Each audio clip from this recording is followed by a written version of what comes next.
아버지, 왜 하필 한국 아파트예요? 창피해요. 밴쿠버 최고 병원 심장외과 의사가 소리쳤습니다. 한국식 아파트라니요. 동료들이 비웃을까봐 2개월간 아버지와 연락을 끊었죠. 크리스마스에도 오지 말라고 했습니다. 그런데 사흘 후 세상이 무너졌습니다. 영하 43도 한파. 50층 고급 아파트 난방이 완전 고장났어요. 집안이 3도까지 떨어졌습니다. 절박하게 아버지께 전화했습니다. 재워주실 수 있나요? 그날 밤 온돌방에 발을 딛는 순간 충격을 받았습니다. 24도의 따뜻함. 3개월 후 그는 의학학회 단상에 섰습니다. 제가 틀렸습니다. 5000년 한국 지혜가 현대 과학보다 앞서 있었습니다. 밴쿠버 학회가 발칵 뒤집어졌습니다. 온돌이 만든 기적, 지금 시작합니다. 한국 최고라고 댓글을 남겨주세요. 여러분의 구독과 좋아요는 아주 큰 힘이 됩니다. 아버지한테서 전화가 왔을 때 저는 병원 의사 라운지에서 커피를 마시고 있었어요. 동료 의사 3명이 옆에 앉아 있었죠. 아버지 목소리가 수화기 너머로 들렸습니다. 아들아, 아빠가 새 아파트 샀다. 한국 건설사가 지은 거야. 온돌이 깔려 있어. 저는 커피를 거의 쏟을 뻔했어요. 주변을 둘러봤습니다. 다행히 동료들은 자기들끼리 이야기하느라 제 통화를 못 들은 것 같았죠. 잠깐만요, 아버지. 밖에서 다시 전화드릴게요. 저는 급하게 라운지를 나왔습니다. 복도 끝으로 걸어가서 작은 목소리로 물었어요. 아버지, 지금 뭐라고 하신 거예요? 아버지는 신이 나신 목소리로 반복하셨습니다. 한국 아파트 샀다니까. 밴쿠버 북부에 한국 건설사가 새로 지은 거야. 온돌방이라고. 바닥이 따뜻한 거 있잖아. 저는 한숨이 나왔어요. 아버지, 왜 하필 한국 아파트예요? 제가 캐나다 고급 아파트 구해드린다고 했잖아요. 아버지 목소리가 조금 낮아졌습니다. 아들아, 나는 한국 사람이야. 한국식으로 살고 싶어. 내가 어렸을 때 할머니 댁 온돌방 기억나지? 그때 내가 얼마나 좋아했는데. 기억나긴 했어요. 하지만 그건 30년 전 이야기였죠. 저는 이제 캐나다 사람이었습니다. 제 이름은 데이비드리예요. 한국 이름은 이민준이지만 캐나다에서 태어나서 자랐습니다. 39살이고 밴쿠버 종합병원 심장외과 의사로 일하고 있어요. 의대를 수석으로 졸업했고 레지던트 시절에도 최우수상을 받았죠. 제 아내 사라는 캐나다인이에요. 백인이고 변호사로 일합니다. 우리 아들 제이스는 7살인데 금발에 파란 눈을 가졌어요. 저를 반만 닮았죠. 우리는 밴쿠버 다운타운에서 가장 비싼 고급 아파트 50층에 살아요. 창문 밖으로 바다가 보이고 헬스장과 수영장이 건물 안에 있습니다. 제 동료 의사들 대부분이 비슷한 동네에 살죠. 아버지는 다른 세상에 사세요. 밴쿠버 북부 한인타운 근처에서 혼자 사셨는데 이번에 새 아파트를 사신 거예요. 그것도 한국 건설사가 지은 아파트를요. 전화를 끊지 못하고 제가 물었습니다. 아버지, 그 아파트가 얼마나 좋길래 그걸 사신 거예요? 아버지가 설명하기 시작하셨어요. 아들아, 온돌이 얼마나 좋은지 몰라. 바닥이 따뜻해서 슬리퍼도 필요 없어. 겨울에 양말도 안 신고 다닐 수 있다니까. 우리 어렸을 때 할머니가 아궁이에 불 지피면 방바닥이 뜨끈해졌잖아. 그게 지금은 보일러로 되는 거야. 첨단 기술이래. 저는 눈을 감았어요. 아버지는 계속 말씀하셨습니다. 그리고 습도도 좋아. 캐나다 겨울에는 히터 틀면 건조해서 코피가 나잖아. 근데 온돌은 바닥에서 열이 올라오니까 습도가 유지된대. 건강에 좋다고 하더라. 아버지, 그만하세요. 제 목소리가 나온 것보다 날카로웠던 것 같아요. 아버지가 멈추셨습니다. 저는 한 번 더 숨을 쉬고 말했어요. 아버지, 병원 동료들이 뭐라고 하겠어요? 제 아버지가 한국 아파트에 산다고요? 바닥 난방이요? 사람들이 웃을 거예요. 아버지는 한참 아무 말씀이 없으셨습니다. 그러더니 조용한 목소리로 말씀하셨어요. 아들아, 넌 의사가 됐고 좋은 집에 살고 예쁜 손자도 낳아줬어. 아빠는 내가 자랑스러워. 근데 아빠도 아빠 방식대로 살고 싶단다. 그 말이 가슴을 찔렀지만 저는 인정하고 싶지 않았어요. 아버지, 알겠어요. 아버지 마음대로 하세요. 근데 제 동료들한테는 말 안 하는 게 좋겠어요. 전화를 끊고 라운지로 돌아왔을 때 동료 의사 존슨이 물었습니다. 데이비드, 무슨 일이야? 얼굴이 안 좋은데. 아무것도 아니에요. 그냥 아버지가 이사 가신대요. 어디로? 그냥 밴쿠버 북부요. 존슨은 더 이상 묻지 않았어요. 하지만 제 속은 불편했습니다. 그날 저녁 집에 돌아와서 아내 사라에게 말했어요. 사라, 아버지가 새 아파트를 사셨어. 사라는 저녁을 준비하면서 물었죠. 어디예요? 우리 근처예요? 아니, 밴쿠버 북부. 한국 건설사가 지은 아파트래. 사라의 손이 멈췄습니다. 한국 아파트요? 그게 괜찮은 곳이에요? 저는 대답하지 않았어요. 사라는 제 표정을 보고 더 이상 묻지 않았습니다.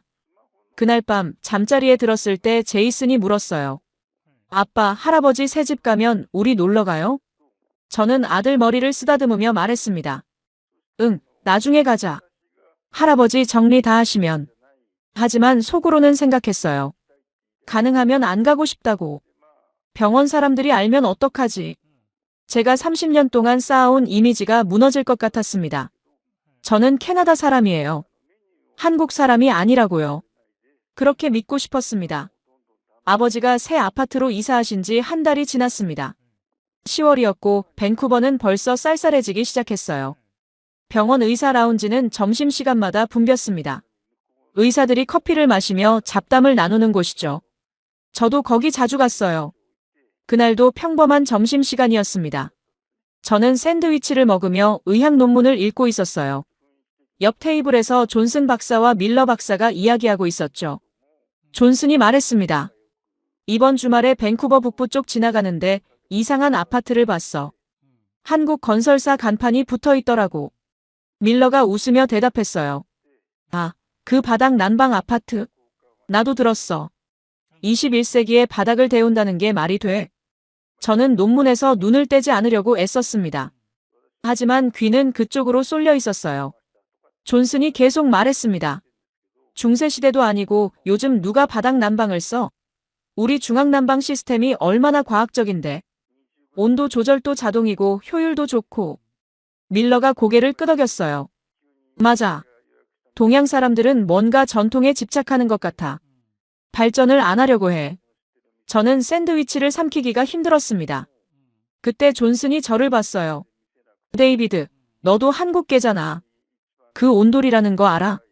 제 심장이 빨리 뛰기 시작했습니다. 저는 최대한 무심한 표정을 지으며 대답했어요. 들어는 봤어요. 옛날 난방 방식이죠. 요즘은 한국에서도 잘 안 쓸 텐데요. 그건 거짓말이었습니다. 한국은 지금도 온도를 쓴다는 걸 알고 있었어요. 하지만 인정하고 싶지 않았죠. 존슨이 웃었습니다. 그치? 비효율적이잖아. 근데 여기 캐나다까지 와서 그걸 짓다니. 이해가 안 가. 저는 고개를 끄덕이고 다시 논문으로 시선을 돌렸습니다. 하지만 한 글자도 읽히지 않았어요. 존슨이 한마디 더 던졌습니다. 그 아파트에 누가 살려나? 아마 한국 교포들이 대부분이겠지. 캐나다 사람들은 안 살 거야. 밀러가 동의했어요. 당연하지. 우리가 왜 원시적인 난방을 쓰겠어? 저는 라운지를 나왔습니다. 수술 준비가 있다고 핑계를 댔어요. 하지만 사실은 더 이상 그 대화를 들을 수 없었던 겁니다. 복도를 걸으며 생각했어요. 아버지가 왜 하필 그 아파트를 사신 걸까? 왜 저를 이렇게 곤란하게 만드시는 걸까? 일주일 후, 더 심한 일이 벌어졌습니다. 우리 아파트 50층에는 전체 입주민이 8가구밖에 없어요. 모두 의사나 변호사, 사업가들이죠. 한 달에 한 번씩 옥상 라운지에서 모임을 갖습니다. 10월 마지막 토요일이 그날이었어요. 사라와 저는 제이슨을 베이비시터에게 맡기고 모임에 참석했습니다. 옥상에는 6커플이 모여 있었어요. 샴페인을 마시고 밴쿠버 야경을 보며 이야기를 나눴죠. 옆집에 사는 부동산 개발업자 마크가 다가왔습니다. 데이비드, 요즘 어때? 병원은 바쁘지? 괜찮아요. 수술이 좀 많긴 한데 할만해요. 마크가 웃으며 말했어요. 그나저나 내 아버지 얘기 들었어. 밴쿠버 북부로 이사 가셨다며? 제 미소가 굳어졌습니다. 네, 그러셨어요. 마크 안에 제니퍼가 끼어들었습니다. 한국 건설사 아파트래요. 바닥 난방이라던데 신기하네요. 주변 사람들이 이쪽을 쳐다보기 시작했어요. 다른 이웃 로버트가 샴페인을 홀짝이며 말했습니다. 나도 그 아파트 봤어. 광고가 붙어 있더라고. 온돌이라고. 솔직히 말하면 좀 구식 아닌가? 저는 웃으려고 애썼어요. 제 아버지는 좀 전통적이세요. 제니퍼가 고개를 가웃거렸습니다. 근데 효율이 좋아요? 전기세가 많이 나올 것 같은데. 저는 대답을 못했어요. 사실 잘 몰랐거든요. 마크가 어깨를 두드리며 말했습니다. 뭐, 부모님 세대는 자기가 편한 게 최고지. 우리야 이해 못하지만. 사람들이 웃었습니다. 저도 따라 웃었어요. 하지만 얼굴이 화끈거렸습니다. 로버트가 한마디 더 보탰죠. 그래도 데이비드 너는 여기 사니까 괜찮아. 내 아버지가 어디 사든 상관없잖아. 네, 맞아요. 저는 관계없어요. 그 말을 하면서 제 자신이 싫어졌습니다. 집으로 돌아오는 엘리베이터 안에서 사라가 말했어요. 당신 아버지 좀 설득해봐요. 우리 체면이 있잖아요. 저는 사라를 쳐다봤습니다. 사라는 평소에 착한 사람이에요. 하지만 그날 밤 그녀 얼굴에는 걱정이 가득했죠. 사람들이 우리를 어떻게 볼까봐 걱정돼요. 당신 아버지가 이상한 아파트에 산다고 생각할 거예요. 저는 대답하지 않았습니다. 엘리베이터 문이 열렸고 우리는 각자 방으로 들어갔어요. 그날 밤 잠이 안 왔습니다. 천장을 보며 생각했어요. 제가 아버지한테 전화를 걸어서 말해야 할까요? 아버지, 그 아파트 팔고 다른 데로 이사 가세요. 저한테 창피해요. 하지만 전화기를 들지 못했습니다. 다음 날 아침 제이슨이 물었어요. 아빠, 할아버지 집에 언제 가요? 할아버지가 새 집 구경 오라고 했잖아요. 저는 시리얼을 먹이며 대답했습니다. 아빠가 바빠서 못 가. 나중에 가자. 제이슨이 실망한 표정을 지었어요. 할아버지 목소리 듣고 싶어요. 그럼 나중에 할아버지한테 전화해. 하지만 저는 아버지한테 전화하지 않았습니다. 아버지도 제게 전화하지 않으셨어요. 한 달이 그렇게 지나갔습니다. 병원에서, 아파트에서 저는 계속 아버지 얘기를 들었어요. 사람들은 호기심 반, 조롱 반으로 물었죠. 내 아버지 한국 아파트에 산다며? 어때? 좋아? 저는 매번 똑같이 대답했습니다. 잘 모르겠어요. 제 아버지는 좀 전통적이세요. 그리고 화제를 다른 쪽으로 돌렸어요. 밤마다 거울을 보며 생각했습니다. 저는 나쁜 아들인가? 아버지를 창피해하는 제가 잘못된 건가? 하지만 인정하고 싶지 않았어요. 저는 캐나다 사람이니까요. 한국 사람이 아니라고요. 크리스마스가 다가왔습니다. 12월 중순부터 밴쿠버 거리는 반짝이는 장식으로 가득했어요. 병원 로비에도 거대한 트리가 세워졌죠. 12월 20일 저녁 아버지한테서 전화가 왔습니다. 한 달 만이었어요. 아들아, 잘 지내니? 아버지 목소리는 조심스러웠습니다. 저는 소파에 앉아서 대답했어요. 네, 아버지. 바쁘게 지내고 있어요. 제이슨은 잘 크고 있고. 네, 잘 크고 있어요. 다음 주에 학교 크리스마스 공연도 있어요. 그렇구나. 아버지는 잠시 말을 멈추셨습니다. 그러더니 조심스럽게 물으셨어요. 아들아, 크리스마스에 아빠가 너희 집에 가도 되겠니? 손자 얼굴도 보고 싶고 사라도 보고 싶고. 음식은 아빠가 만들어 갈게. 갈비찜이랑 잡채. 제 손이 멈췄습니다. 사라는 옆방에서 전화통화를 하고 있었어요. 사라 부모님과 크리스마스 계획을 짜는 중이었죠. 저는 천천히 말했습니다. 아버지, 죄송한데요. 올해는 사라 부모님이 오세요. 집이 좀 복잡할 것 같아요. 아버지는 한참 아무 말씀이 없으셨습니다. 아, 그렇구나. 괜찮아. 아빠가 갑자기 말해서 그렇지. 아버지 목소리에 실망이 묻어났습니다.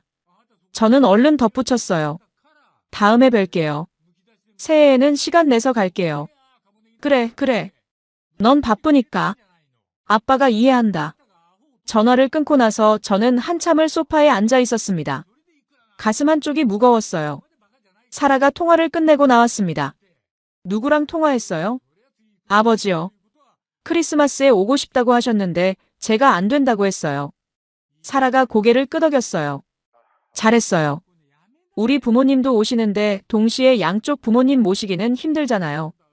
저는 대답하지 않았습니다. 크리스마스 이브가 되었습니다. 12월 24일이었죠. 우리 집 거실은 선물 상자로 가득했어요. 제이슨이 받을 선물, 사라 부모님께 드릴 선물, 서로 주고받을 선물들이었습니다. 저녁 6시쯤 사라 부모님이 도착하셨어요. 존과 캐서린, 둘 다 변호사 출신이고 은퇴하셨죠. 우아하고 세련된 분들이었습니다. 식사는 완벽했어요. 사라가 준비한 로스트 터키, 으깬 감자, 크랜베리 소스.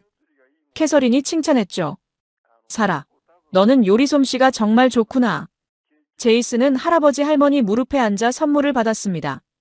새 자전거 레고 세트, 책들. 아이는 신이 나서 소리쳤어요. 식사 중에 존이 물었습니다.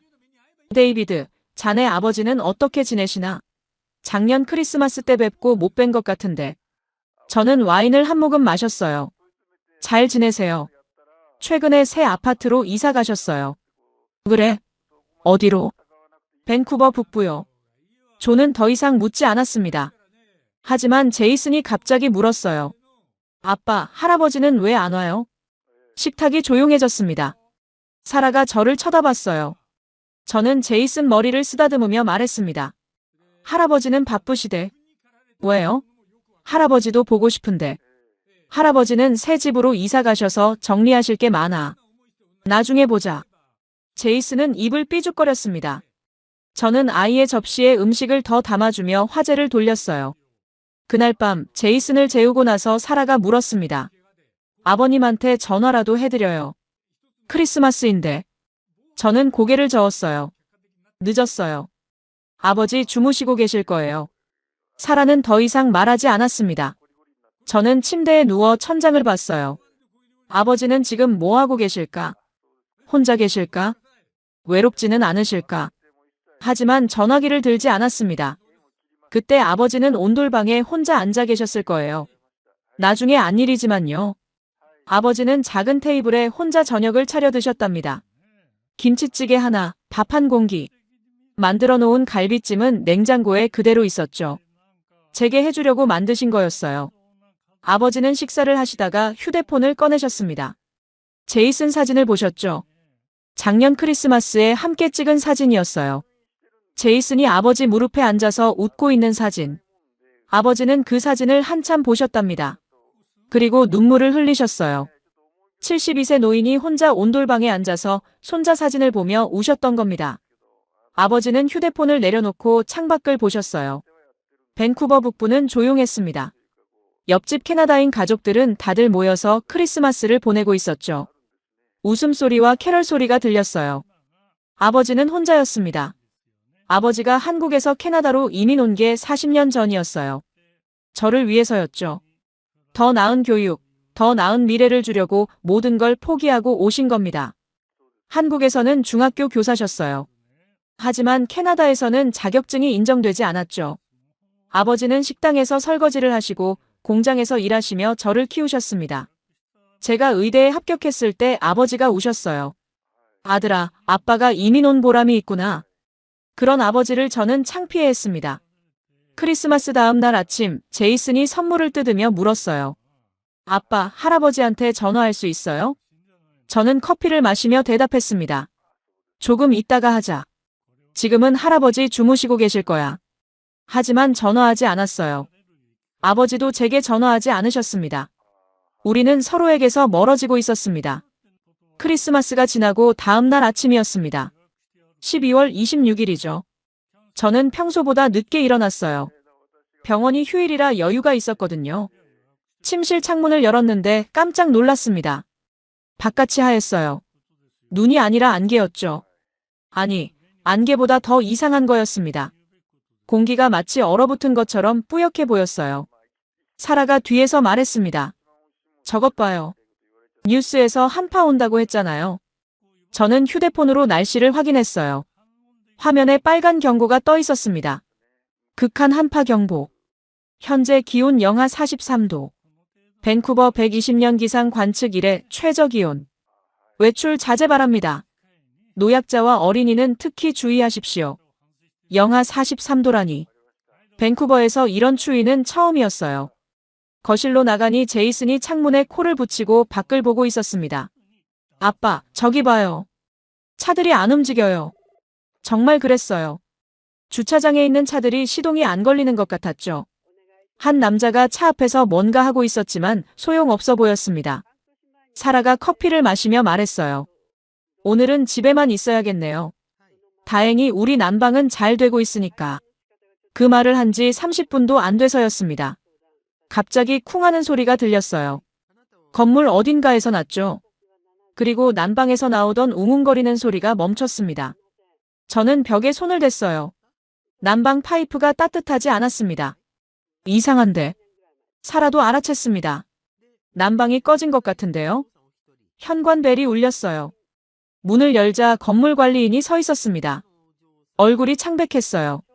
미스터리, 긴급 공지입니다. 건물 중앙난방 시스템에 문제가 생겼습니다. 지금 확인 중이니 조금만 기다려 주십시오. 얼마나 걸릴까요? 최대한 빨리 고치겠습니다. 관리인은 다른 집으로 갔고 저는 문을 닫았습니다. 사라가 불안한 표정으로 물었어요. 괜찮을까요? 금방 고칠 거예요. 이런 건물인데.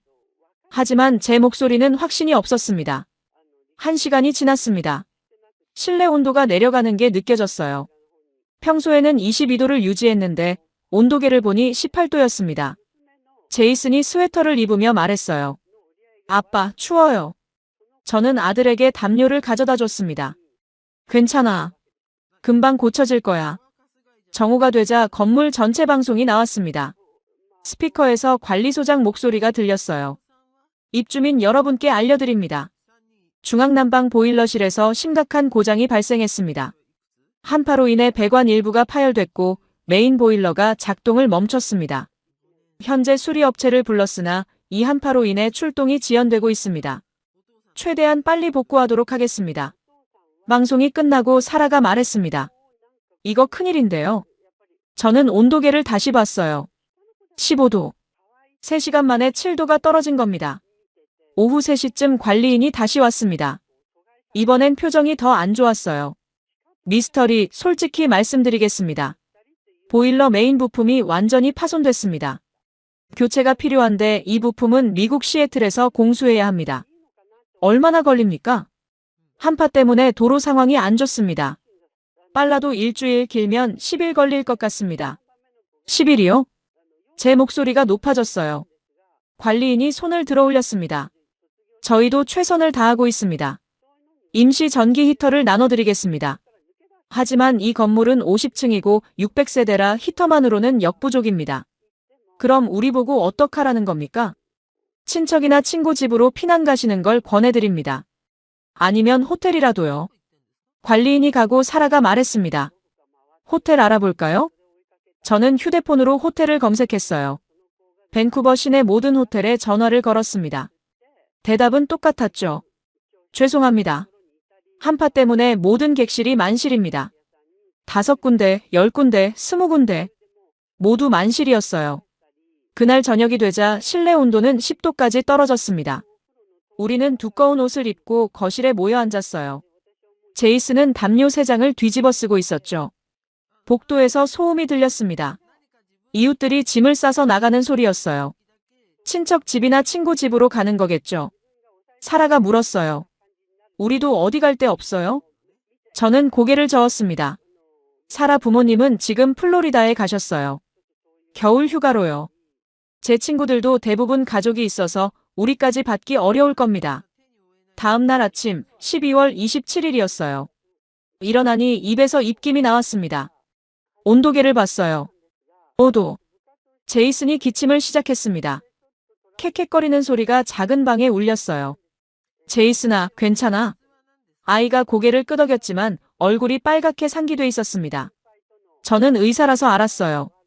이건 감기 초기 증상이었죠. 사라가 걱정스럽게 물었습니다. 어떡해요? 이대로는 못 버텨요. 저는 창밖을 봤어요. 여전히 영하 43도였습니다. 거리는 텅 비어 있었고 차들은 얼어붙어 있었죠. 그때 갑자기 아버지가 떠올랐습니다.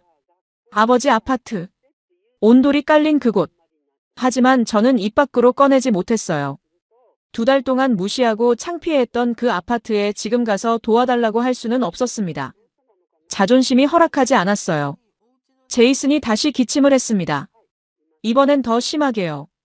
사라가 제 팔을 잡았습니다. 당신, 제이슨 상태가 안 좋아 보여요. 저는 아들을 안았습니다.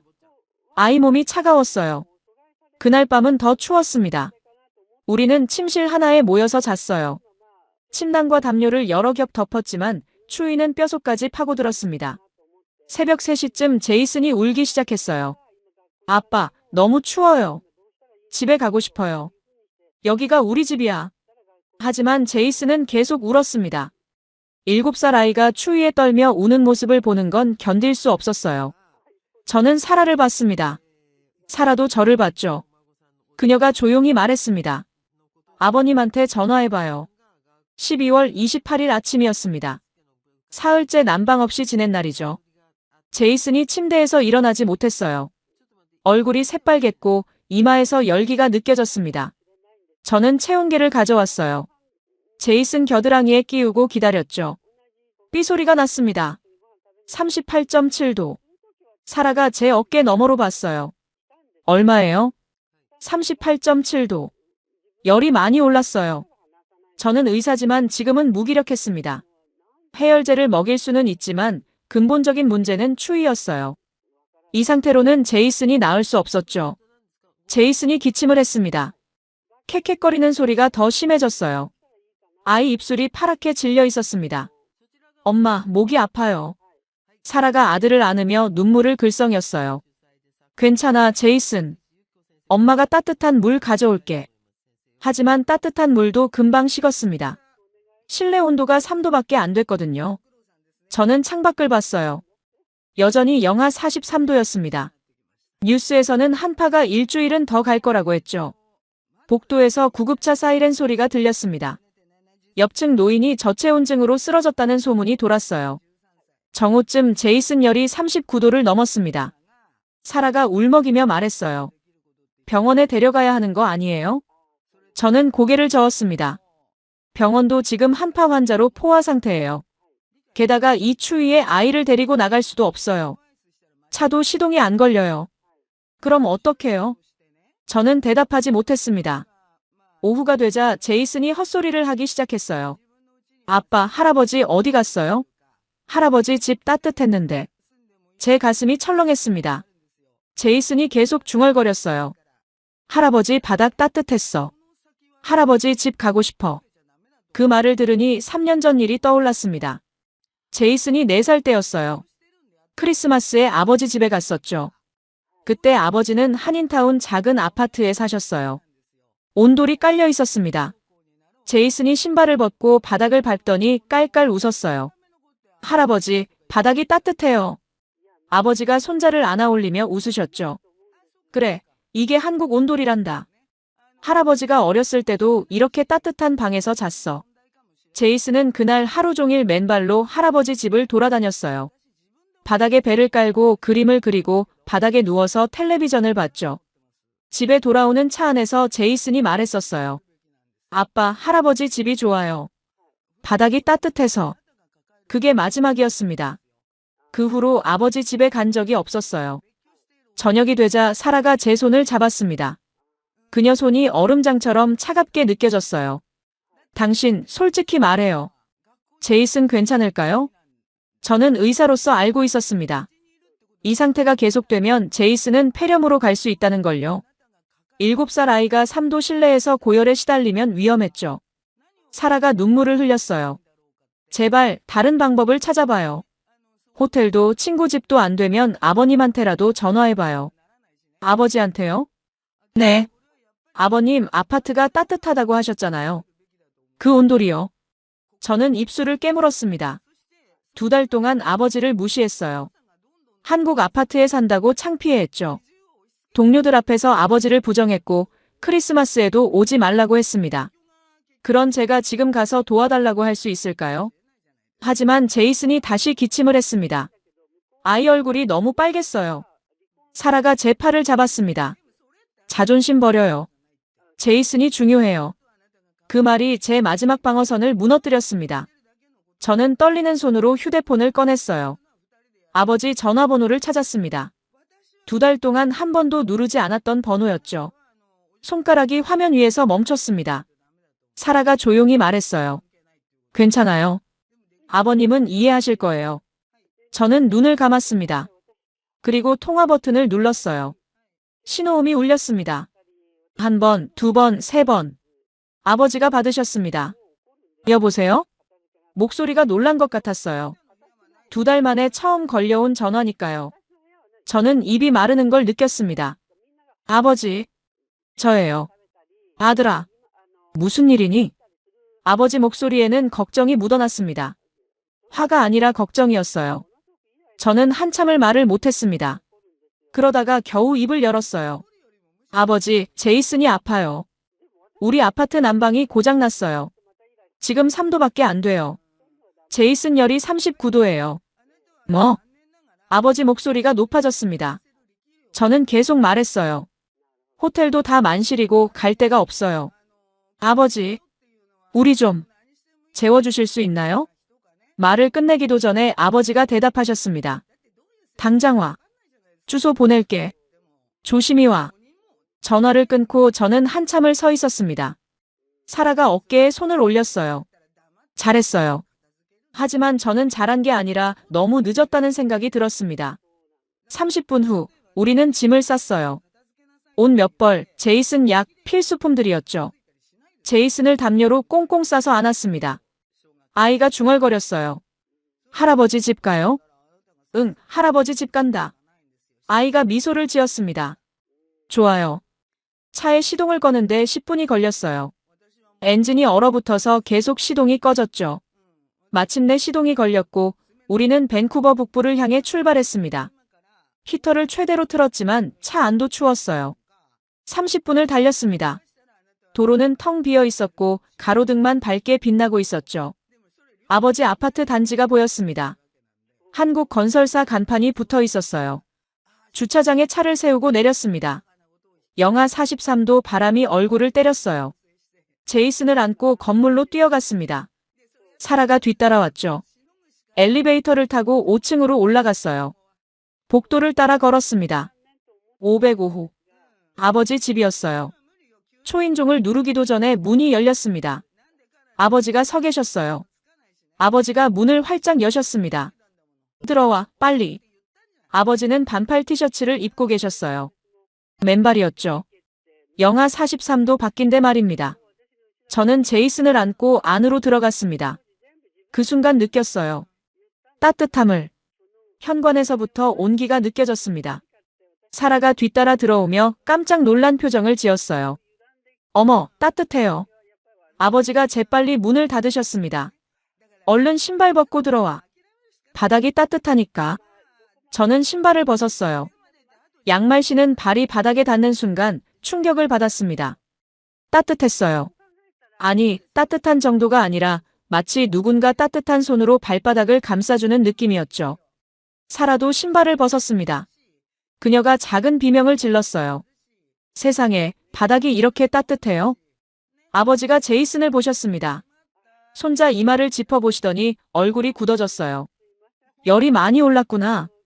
얼른 안으로 들어가자. 거실로 안내하셨습니다.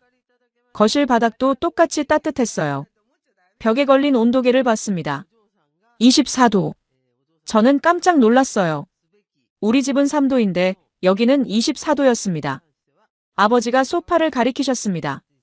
제이슨을 소파에 눕혀. 담요 가져올게. 아니에요, 아버지. 바닥에 눕히고 싶어요. 바닥에? 네. 바닥이 더 따뜻할 것 같아요. 아버지가 고개를 끄덕이셨습니다. 그래, 그게 낫겠다. 온돌은 바닥이 가장 따뜻하거든. 저는 제이슨을 바닥에 눕혔습니다. 담요를 벗기고 얇은 옷만 입힌 채로요. 따뜻한 바닥이 아이 몸을 감싸기 시작했어요. 제이슨이 눈을 떴습니다. 할아버지. 그래, 제이슨. 할아버지 집이야. 바닥 따뜻해요. 아이가 미소를 지었습니다. 그리고 다시 눈을 감았어요. 하지만 이번엔 편안한 얼굴이었습니다. 아버지가 부엌으로 가셨어요. 금방 따뜻한 물과 수건을 가져오셨죠. 이마 닦아줘. 그리고 이거 먹여. 해열제였습니다. 아버지가 준비해 두신 거였어요. 사라가 거실을 둘러봤습니다.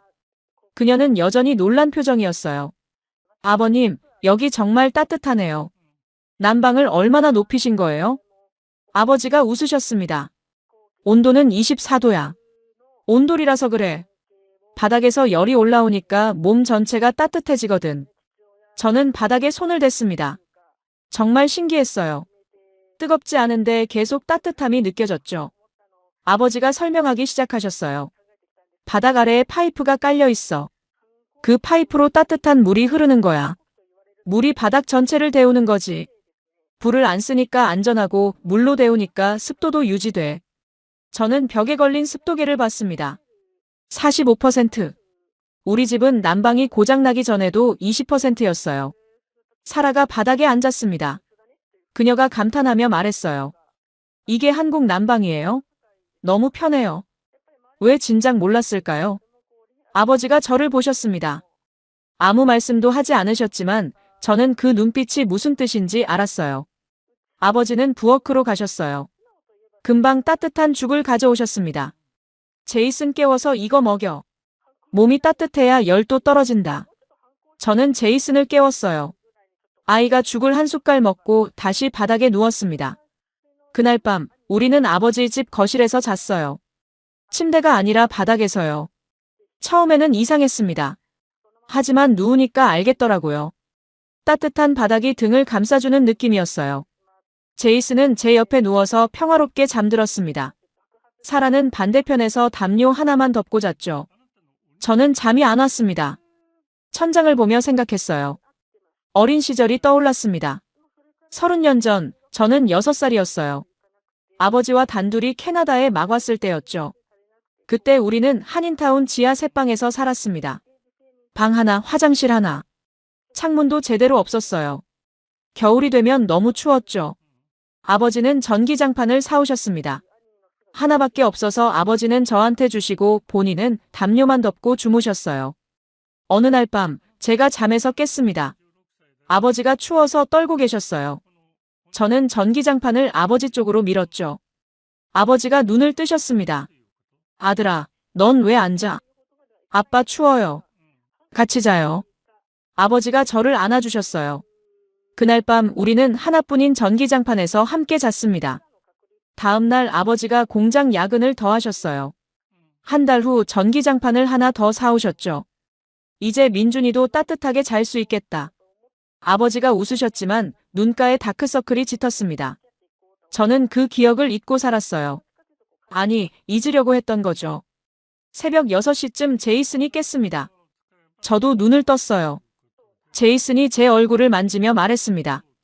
아빠, 나 안 아파요. 저는 아들 이마를 짚어봤어요.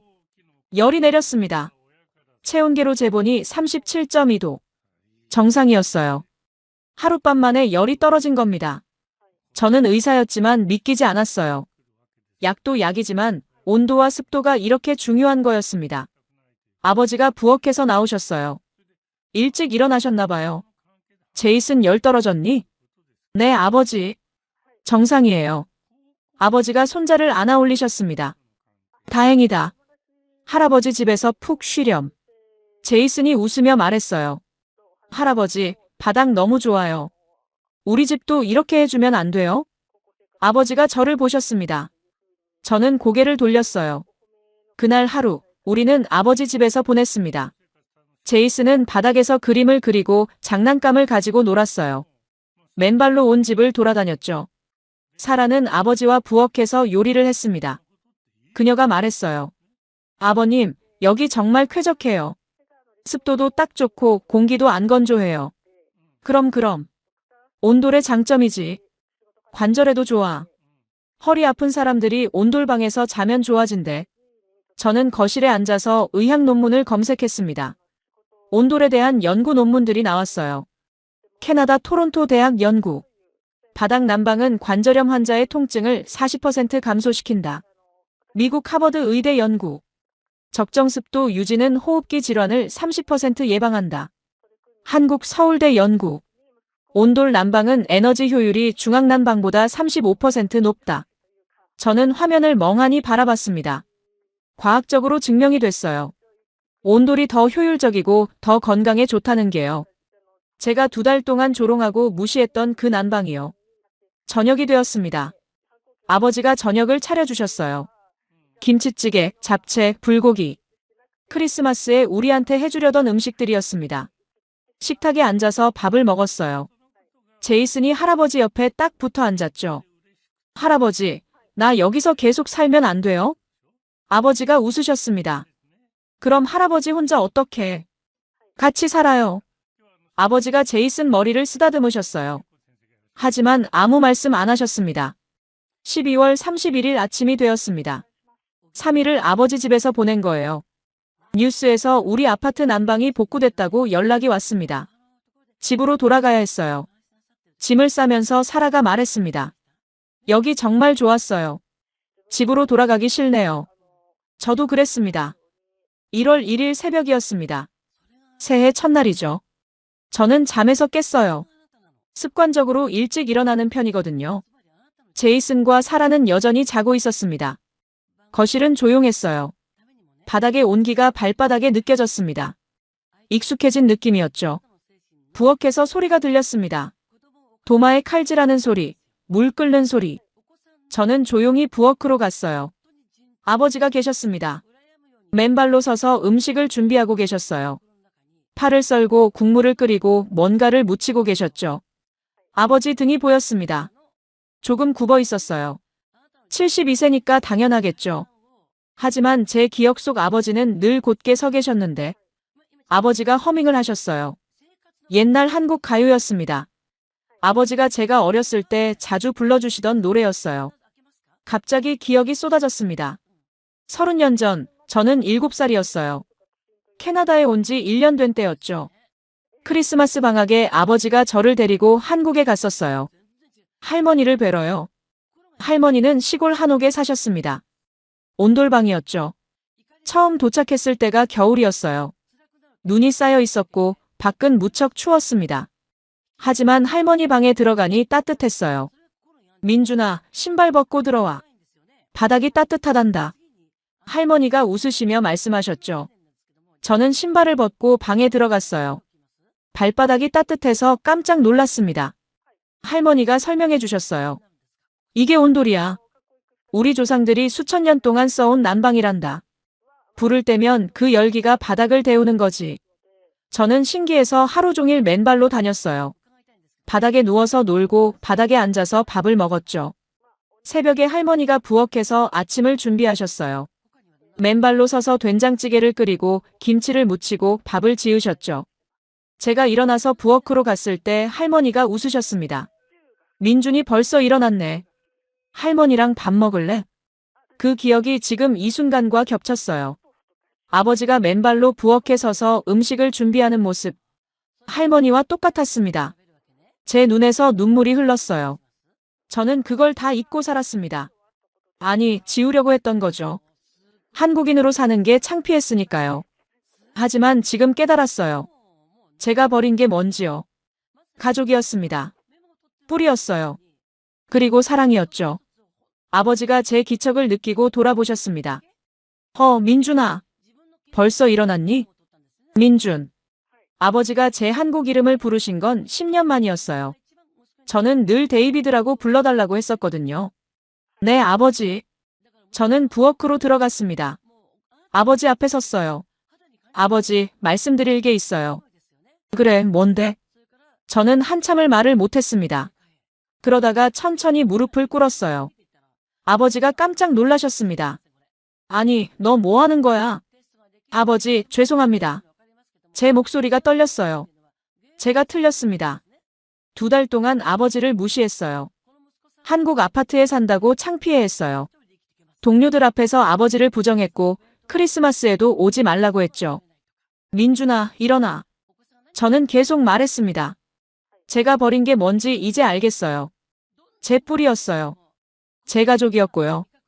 그리고 가장 중요한 건 아버지의 사랑이었습니다. 눈물이 멈추지 않았어요. 아버지는 40년 전 한국에서 모든 걸 버리고 캐나다에 오셨어요. 저 하나 때문에요. 교사 자격증도 소용없었고 영어도 서툴렀지만 식당에서 설거지하고 공장에서 일하시며 저를 키우셨어요. 저를 의사로 만드셨죠. 그런데 저는 뭘 했나요? 성공하고 나서 아버지를 창피해 했어요. 한국 사람인 아버지가 부끄러웠던 겁니다. 아버지, 정말 죄송합니다. 제가 나쁜 아들이었어요. 아버지가 제 팔을 잡으셨습니다. 힘껏 일으켜 세우셨어요. 그만해. 그만하라니까.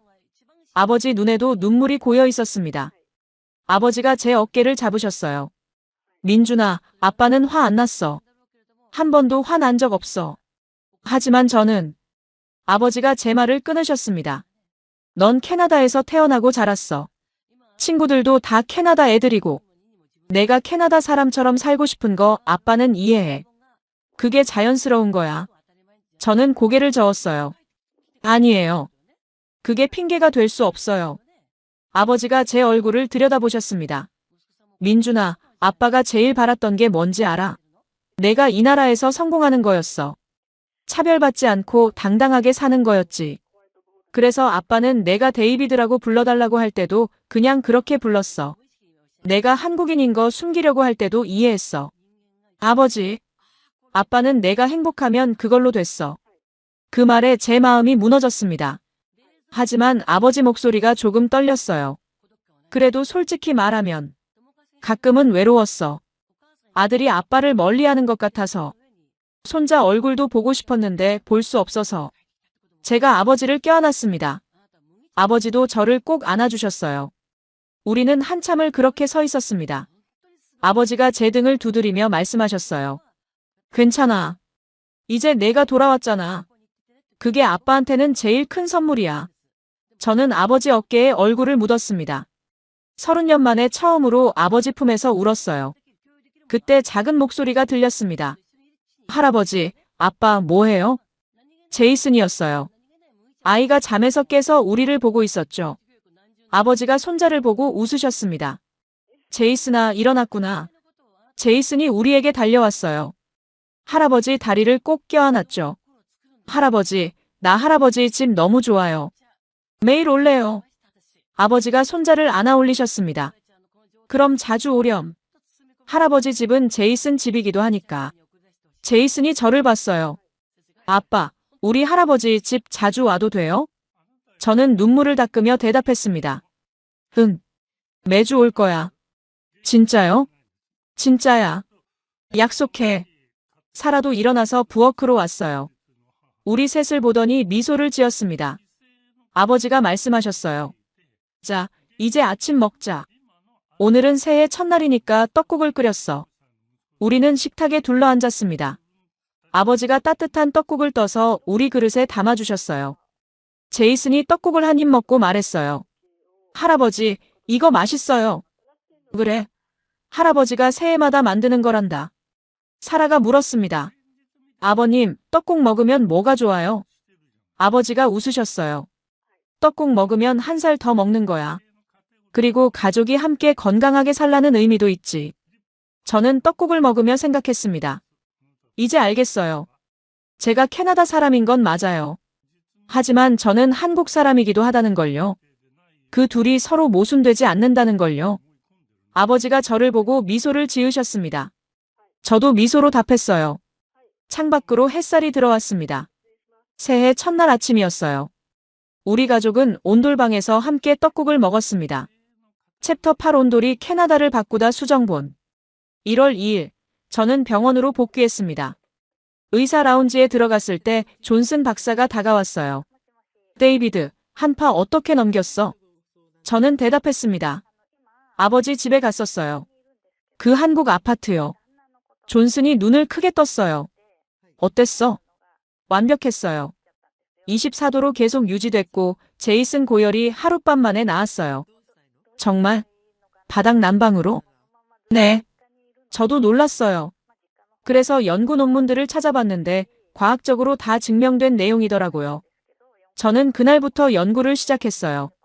온돌의 의학적 효과에 대한 논문이었죠. 밴쿠버 종합병원 관절염 환자 20명에게 제안했습니다. 한국식 바닥 난방을 체험해 보시겠어요? 환자들이 동의했고 한국 건설사는 빈집을 무료로 제공했어요. 2주 후 결과가 나왔습니다. 20명 중 17명이 통증 감소를 경험했어요. 평균 40% 감소였죠. 호흡기 질환도 30% 개선됐고요. 2월 중순, 저는 병원 의학학회에서 발표했습니다. 강당에는 50명의 의사들이 모여 있었어요. 저는 스크린에 데이터를 띄웠습니다. 여러분, 오늘 제가 소개할 내용은 한국 전통 난방 방식인 온돌의 의학적 효과입니다. 강당이 웅성거렸습니다. 하지만 저는 계속했어요. 온돌은 열이 아래에서 위로 올라옵니다. 발은 따뜻하고 머리는 시원한 상태죠. 관절염 환자 통증이 40% 감소했고 습도 유지로 호흡기 질환도 예방됩니다. 에너지 효율은 중앙난방보다 35% 높고요. 존슨 박사가 물었습니다. 데이터가 확실한가? 토론토 대학 하버드 의대 연구와도 일치합니다. 한국은 5천만 명이 사용하고 있고요. 발표가 끝났습니다. 병원장이 먼저 박수를 쳤고 다른 의사들도 따라 박수를 쳤어요. 존슨 박사가 다가왔습니다. 데이비드, 인상적이었어. 데이터를 보니 확실하네. 3월에 제 논문이 캐나다 의학저널에 실렸어요. 밴쿠버 지역 신문에서 인터뷰 요청이 왔죠. 기자가 물었습니다. 박사님, 왜 온도를 연구하셨나요? 제 아버지 덕분입니다. 아버지가 이번 한파 때 제 가족을 구해주셨어요. 전통이 첨단 기술보다 앞설 수 있다는 걸 배웠죠. 한 달 후, 밴쿠버시는 신축 건물 온돌 권장 조례를 통과시켰습니다. 한국 건설사는 5개 아파트 단지를 추가 계약했고 2차 분양은 하루 만에 완판됐어요. 3월 마지막 주 병원 파티에 아버지를 초대했습니다. 아버지, 저랑 같이 가실래요? 아버지가 놀라셨어요. 아빠를? 괜찮겠니? 네. 제가 아버지를 소개하고 싶어요. 파티장에서 동료들이 아버지께 인사했습니다. 존슨 박사가 악수를 청했어요. 안녕하세요, 미스터 리. 덕분에 저희 어머니도 온돌 아파트로 이사 가셨습니다. 저는 마이크를 잡았어요. 여러분, 제 아버지를 소개합니다. 이철수입니다. 40년 전 한국에서 이민 오셔서 저를 키워주셨고 5천년 한국 전통의 가치를 지켜오신 분이죠. 사람들이 박수를 쳤습니다. 저는 계속 말했어요. 저는 오랫동안 한국인인 걸 숨기려고 했어요. 하지만 이제 알겠습니다. 저는 한국계 캐나다인이고 그 둘 다 자랑스럽게 여길 수 있다는 걸요. 아버지가 눈물을 글썽이셨습니다. 매주 토요일, 우리는 아버지 집을 방문했습니다. 제이슨은 맨발로 온돌방을 뛰어다녔고 사라는 아버지와 함께 한국 음식을 배웠어요. 어느 토요일 아버지가 말씀하셨어요. 민준아, 아빠는 내가 자랑스럽다. 저도요, 아버지. 내가 한국 사람인 걸 자랑스러워하는 것 같아서 더 기쁘구나. 저는 아버지 손을 잡았습니다. 이제 밴쿠버 거리를 걸으면 한국 건설사 간판이 곳곳에 보여요. 온돌 아파트가 계속 지어지고 있죠. 병원 환자들이 물어봅니다. 선생님, 저도 온돌 아파트로 이사 가려는데 어떤가요? 저는 자신 있게 대답해요. 훌륭한 선택입니다.